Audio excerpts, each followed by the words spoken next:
Hachette Audio presents Shining Sea, written by Anne Korkeakivi, read by David Pittu and Christine Van.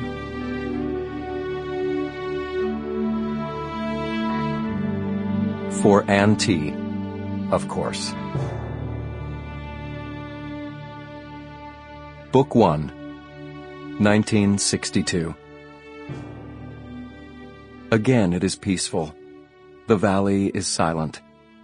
Only the birds and the stream have their noise, the twittering, bubbling sounds of nature. Apart from this, silence which nothing destroys.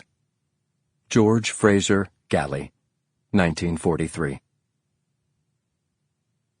Good Friday, April 20th, 1962.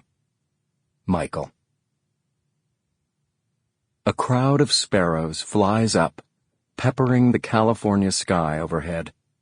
His heart constricts, and Michael Gannon thinks, "Today is the day I am going to die." "Look at that cloud," Luke says, lowering his paintbrush. "It's going to rain." "It's not going to rain," he tells his middle son, struggling to catch his breath.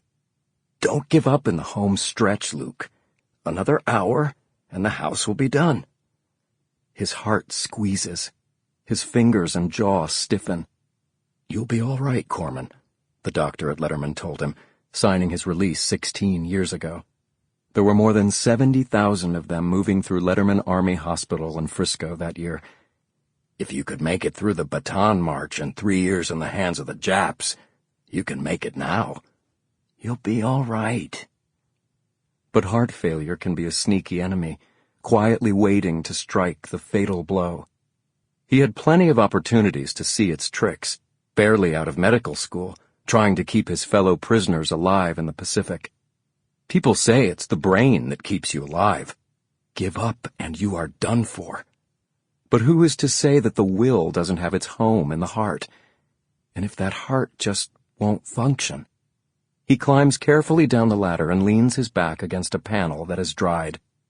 All he and the boys have left is a bit of trim around 4 windows and under an eave, and the paint should be good for another 10 years. Last December he finished paying off the mortgage. At least this. But no. Death no longer flits overhead, waiting to brush his neck with its frigid fingers, to breathe its mortal fog into his mouth. Sample complete. Ready to continue?